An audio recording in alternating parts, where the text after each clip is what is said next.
Today we're going to be making my bacon stuffed burgers.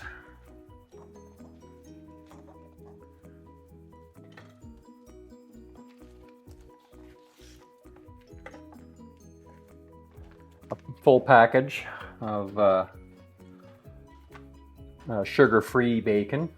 Nice clean variety that we found.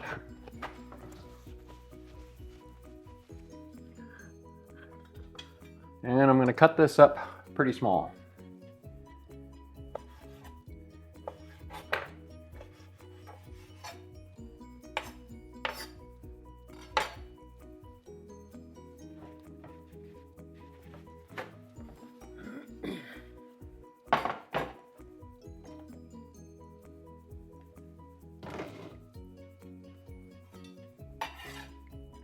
Now, I don't have to worry too much about trying to separate it. That'll happen on its own as it cooks. So we're just going to cook this down. Not fully cooked, but we're going to cook it a little over part way. That way when it's in the burger, it'll still have some fat to release and keep the burger a little moister.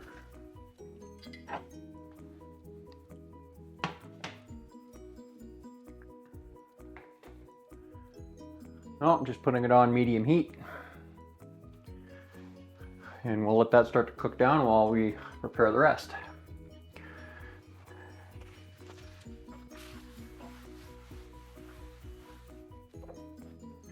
Okay, now these next couple of ingredients, this is completely up to you. If you're strict carnivore or lion, like really super strict, then you may not want to add these.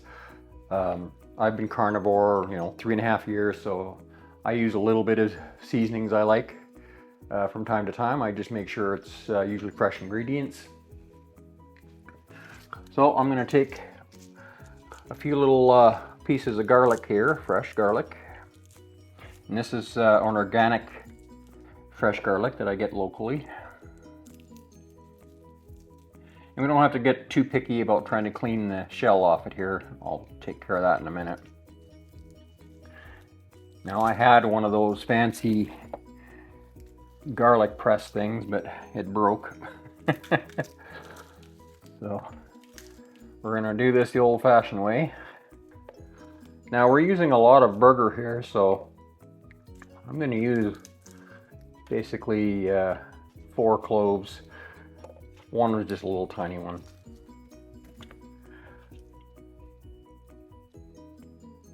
Now I'm just taking any loose material here and getting rid of that. And I'm just going to take the flat of the knife and I'm going to crush each one. So I just stick it over top, push down, you can hear it crunch. When you do that, it releases the outer shell and you can just pick that off.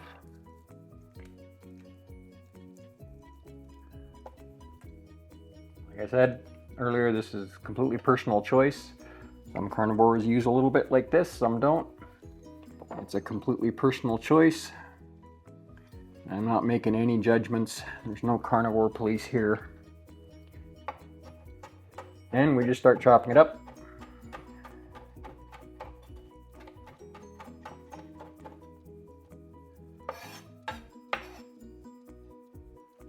Okay, give you a little better view here.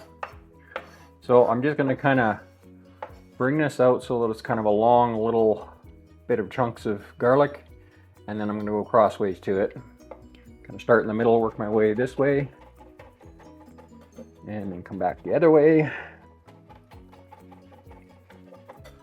And we're just going to repeat this a few times until we get it to the size we want.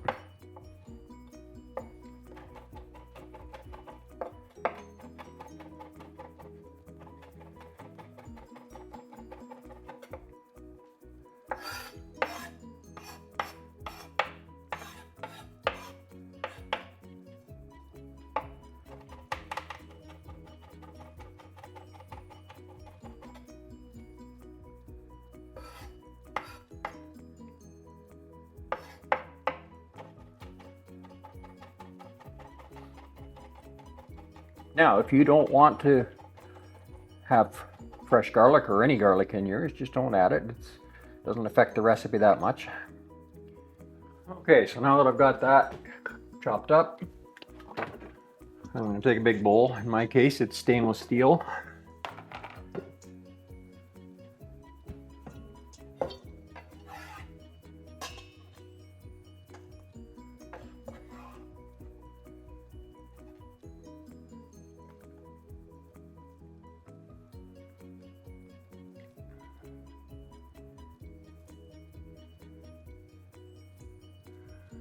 Okay.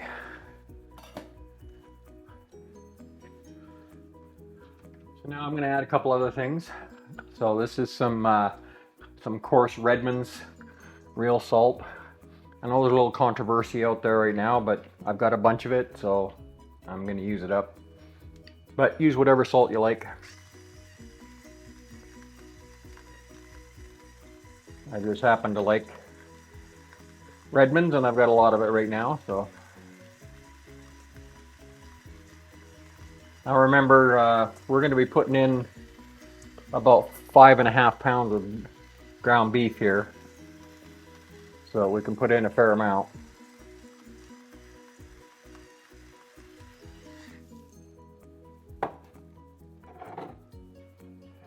Now, for those of you who are able to tolerate pepper, I'm using white pepper, which actually has a fraction of the histamines that black pepper does.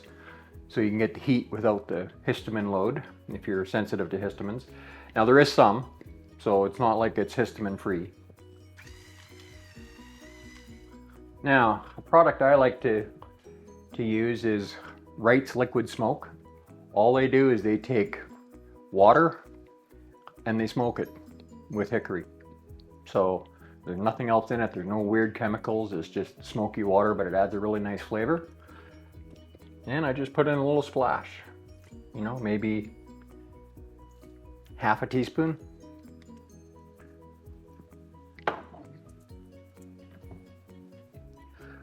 And that's about it for spices. Now, some people don't like to add this. I do.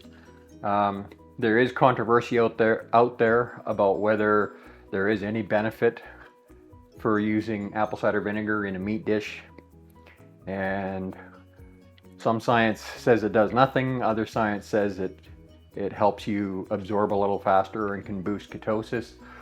Me, I just happen to like the flavor of apple cider vinegar, so I put just a little bit of a splash, maybe a tablespoon.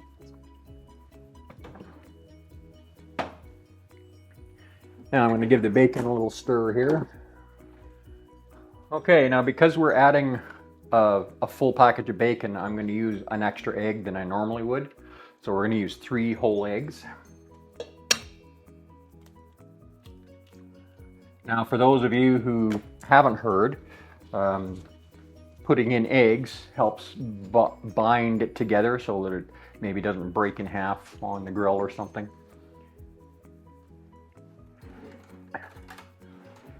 And it also adds a little more good protein and good cholesterol to the mix. So I'm just whisking this up.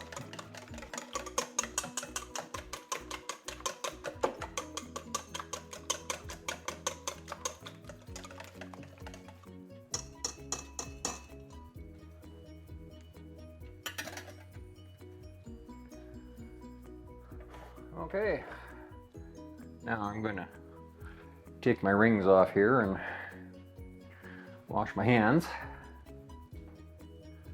All right, we're going to put the ground beef in here. Now this is regular ground beef, and it's about 5.5 pounds. I wish this was grass-fed and all that, but it's not what I was able to get since we used up our full cow that we had.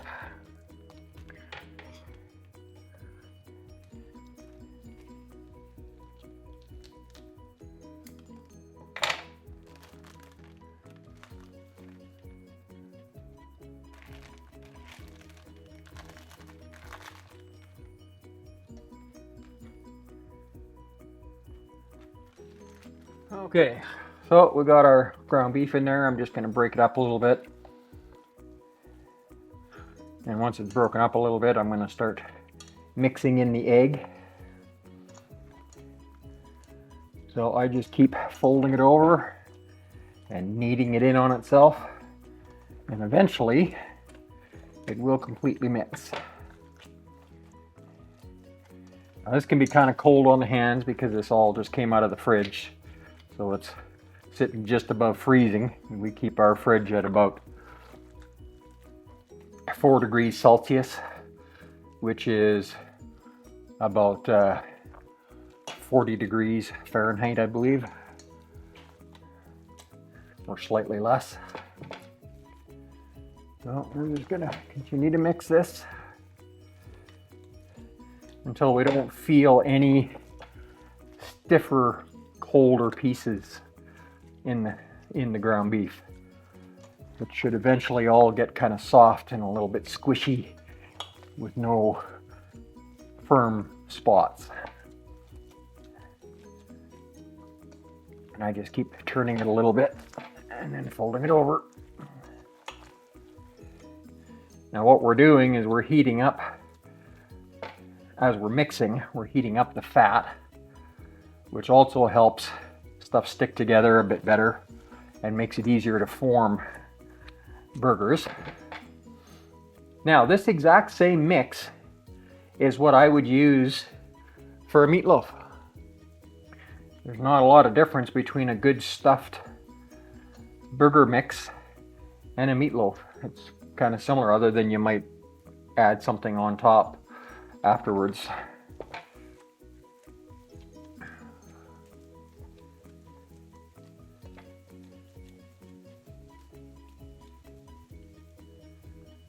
Okay, that's pretty well mixed. We're going to be mixing some more when we add the bacon. So I'm just going to stir up the bacon here. I want to cook it down a little bit more.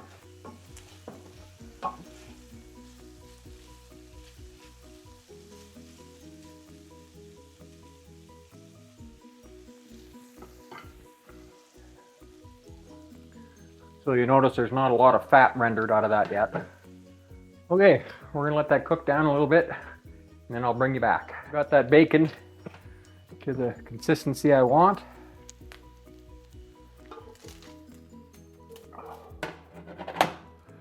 So as you can see, it's cooked down quite a bit, but it's still got a little bit of fat left in it that will melt into the burgers as they cook. So now I'm going to carefully not put my hands directly on the bacon I just put in. I'm going to fold some of the meat over it.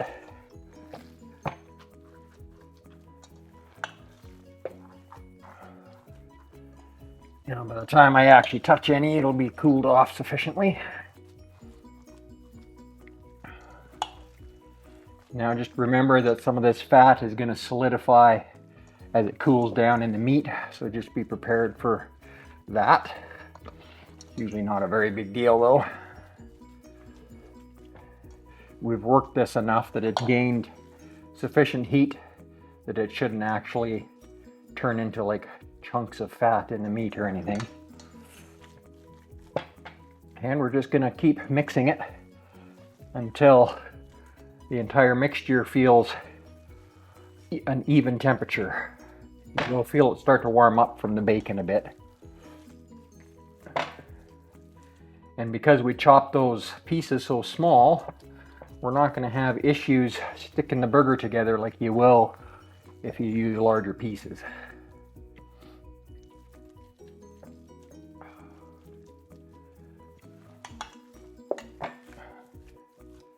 Now, as we're working this and it starts to warm up, it'll start getting sticky.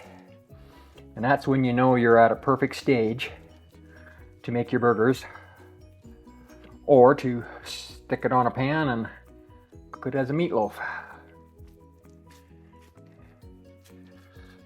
Okay. Now, something I just want to mention here is once we're done forming a couple of burgers for myself and my wife, then we're going to protect the rest with saran wrap At some point I'm going to get some silicone sheets, but Saran wrap will have to do. You want to keep any oxygen off of the meat when it sits in the fridge, or it'll start to oxidize and turn dark. It doesn't hurt the meat, just not as pleasant to look at, and it makes it harder to work it into a burger when there's too much oxidation. So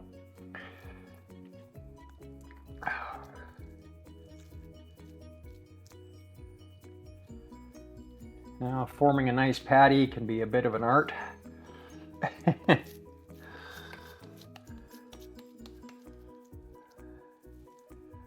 start off looking pretty ugly, but by the time you finish with them, they're not bad. Okay, that looks like a nice one. I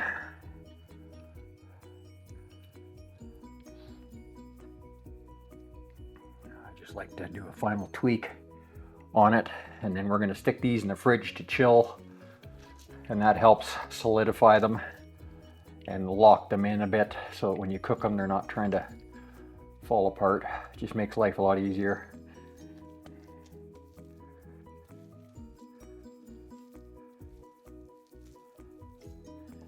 Now, everybody will work out what size of burgers work best for them.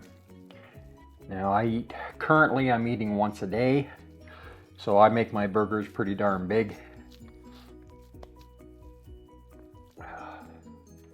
Now remember that these are 30% fat, so they're gonna lose a lot of size when you cook them. It's a lot different from cooking lean ground beef. Now, because we're doing these on the grill, I can't really capture the fat for later use.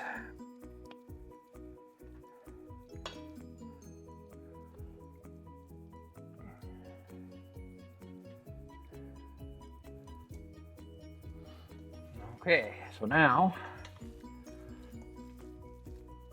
I'm going to form this remainder in the bowl a bit so that it makes it easier to cover with Saran wrap and get all the air bubbles out of it.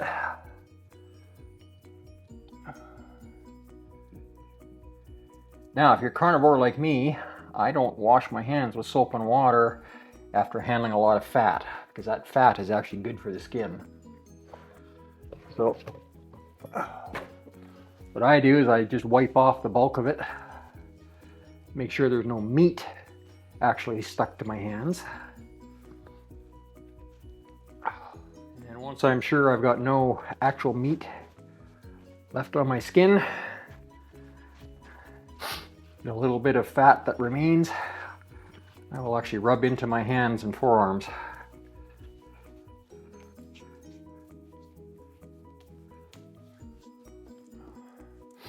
One of the best things for your skin. There's a nice look at those burgers. And we're gonna put these in the fridge here in a minute, but I'm gonna Saran wrap this, tidy it up, stick that in the fridge here. And you can see there I've wrapped up with the Saran wrap and forced as much air out of it as I could. So that'll keep the oxidation down to a minimum. Okay, here's our chilled burgers. So these are the ones you saw me make earlier. And we've got some of the leftover Parmesan from making those carnivore chips yesterday. And another package here, so we're going to put some Parmesan to finish these burgers.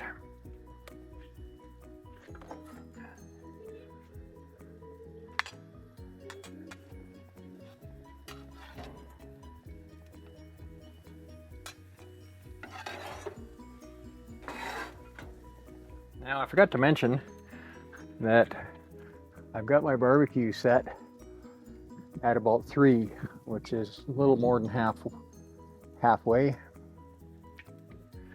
So I'll cook them at this lower heat until they're getting close to done. And then if they're not getting enough natural flame up to sear them nicely, then I can turn it up then. But most days, with the amount of fat and it flaming up, I don't need to. Okay, let's see what we got here. It's been 15 minutes. That looks pretty nicely seared. Oh yeah, look at that. Still looking nice and juicy too.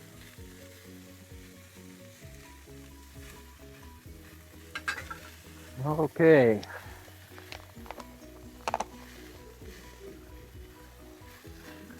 We're gonna throw a little Parmesan.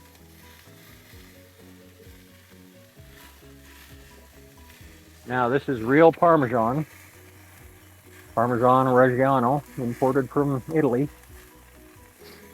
It's got a very unique flavor. If you've never had it, it's very sharp, strong flavor. This is not the kind of stuff you get from Kraft.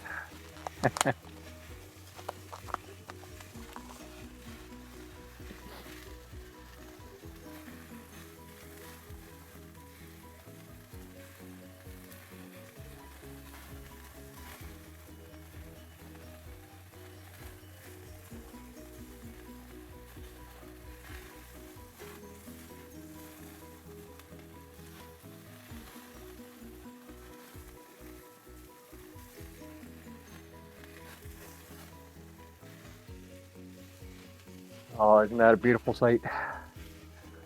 So I had to move them around on the grill a little bit because the flames were getting a little too high.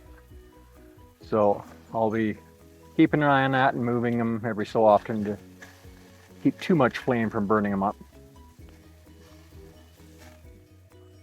So they're getting close to being done, and the topping isn't melting as fast as I'd like.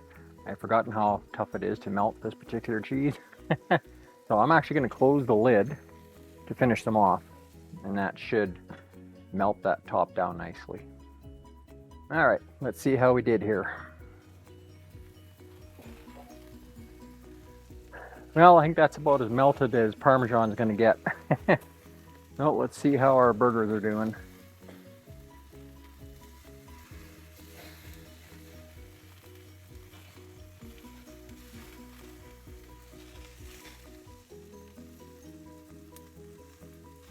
Well, just a couple more minutes.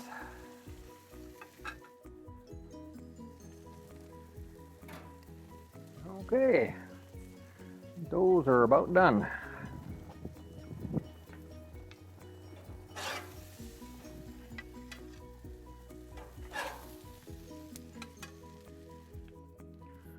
Okay, here we are inside. My wife's already taken hers.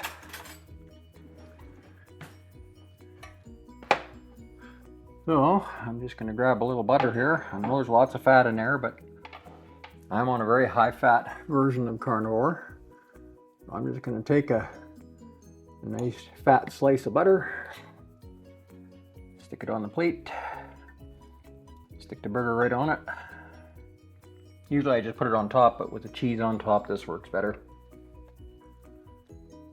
All right, let's give this a little taste test.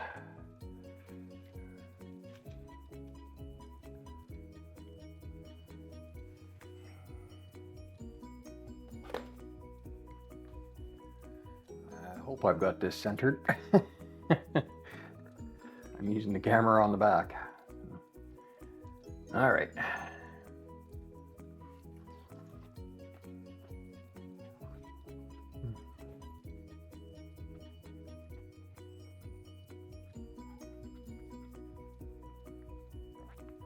Oh, now that is a tasty burger. Well, hope you guys give this a try. I highly recommend it. I'll give you a final shot at the burger here.